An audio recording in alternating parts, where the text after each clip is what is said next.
Hey there everyone, today we are in Orlando, Florida. We are at Blue Compass RV and we're going to look at this Rockwood Mini Lite. This is the 2516S. Let's take a look.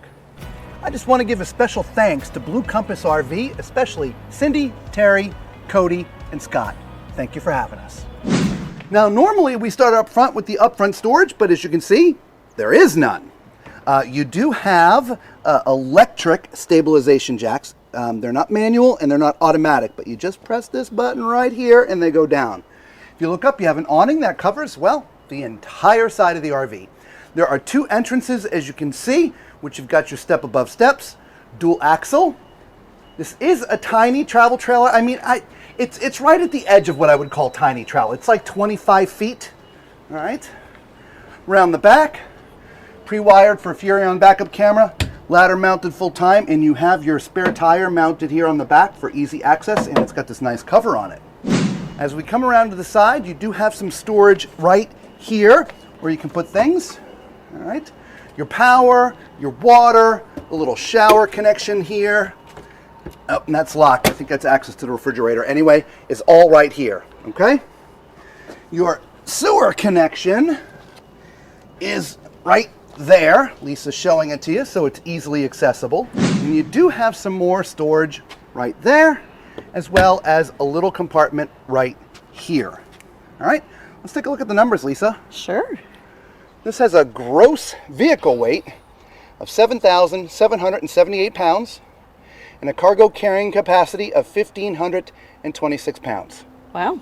As we get around to the front, you have two 30-pound propane tanks, battery box for 2 batteries, and a nice electric jack. So let's go look at the inside.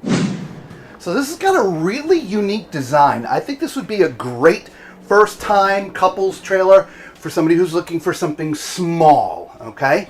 There's a lot of, at 25 feet, you know, there's a lot of give and take when you get smaller, okay?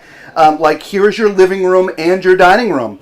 You've got these little tables that connect. One connects here, one connects right there. That's the connection point. And they swivel and move, which is nice, so they can move out of the way. And even though Lisa and I have a dinette, I'll be honest, a lot of times probably half of our meals we eat in our theater chairs, okay? Right across, oh, these are manual. They're not electric. There's just a pull right here. All right, and this little thing here in the middle can come out. And if you want to, you know, snuggle with your loved one, bow chicka bow wow. All right. Even if you do take this out, you still do have a couple cup holders. All right. Directly across is the TV, as well as a nice little fireplace, which they've included here. And that TV's in a perfect place, Lisa. It is very nice. Yeah.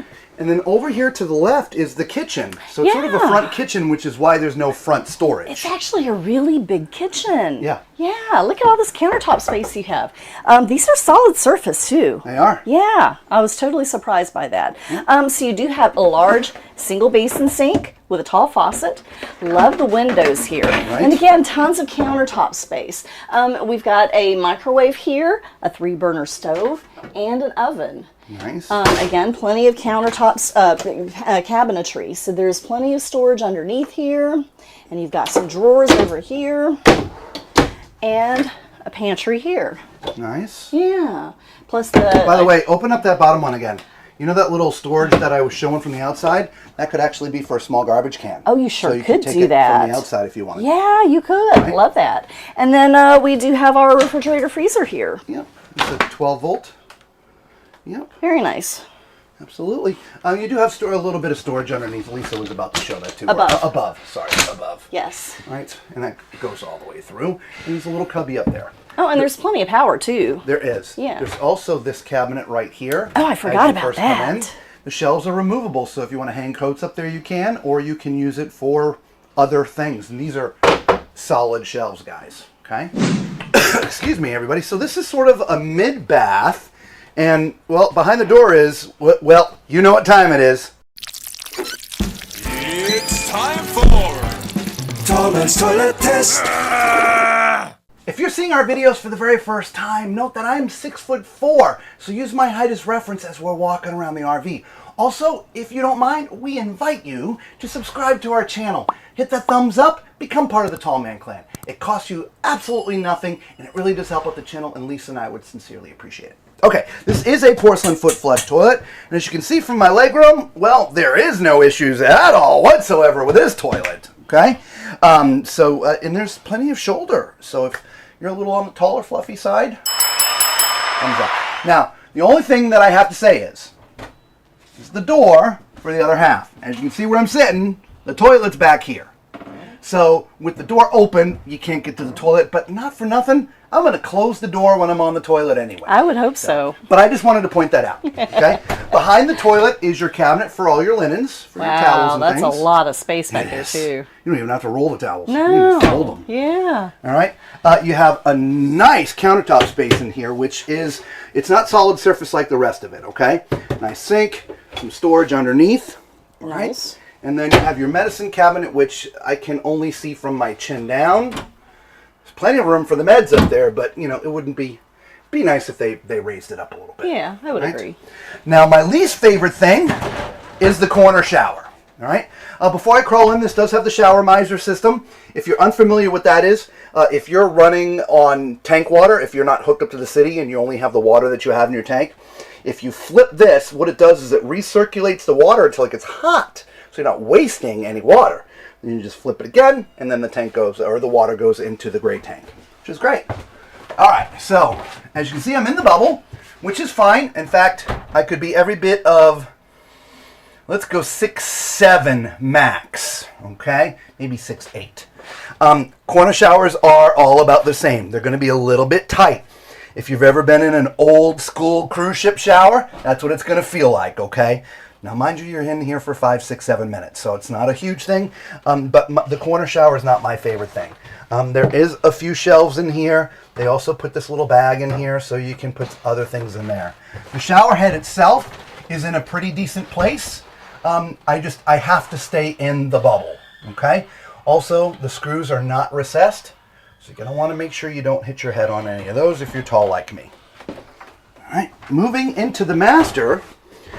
This has, again, 2 entrances, which is kind of rare for a tiny travel trailer. Right. But, you know, if you want to sneak out at night, I don't know why, because there'd be nobody sleeping up there, but if you want to sneak out at night, you can sneak out at night. But this looks to be like a queen-size residential bed, Lisa. It does, doesn't it? It does. Let's take a measurement. All right. 60? Oh, come on, get back there. 60.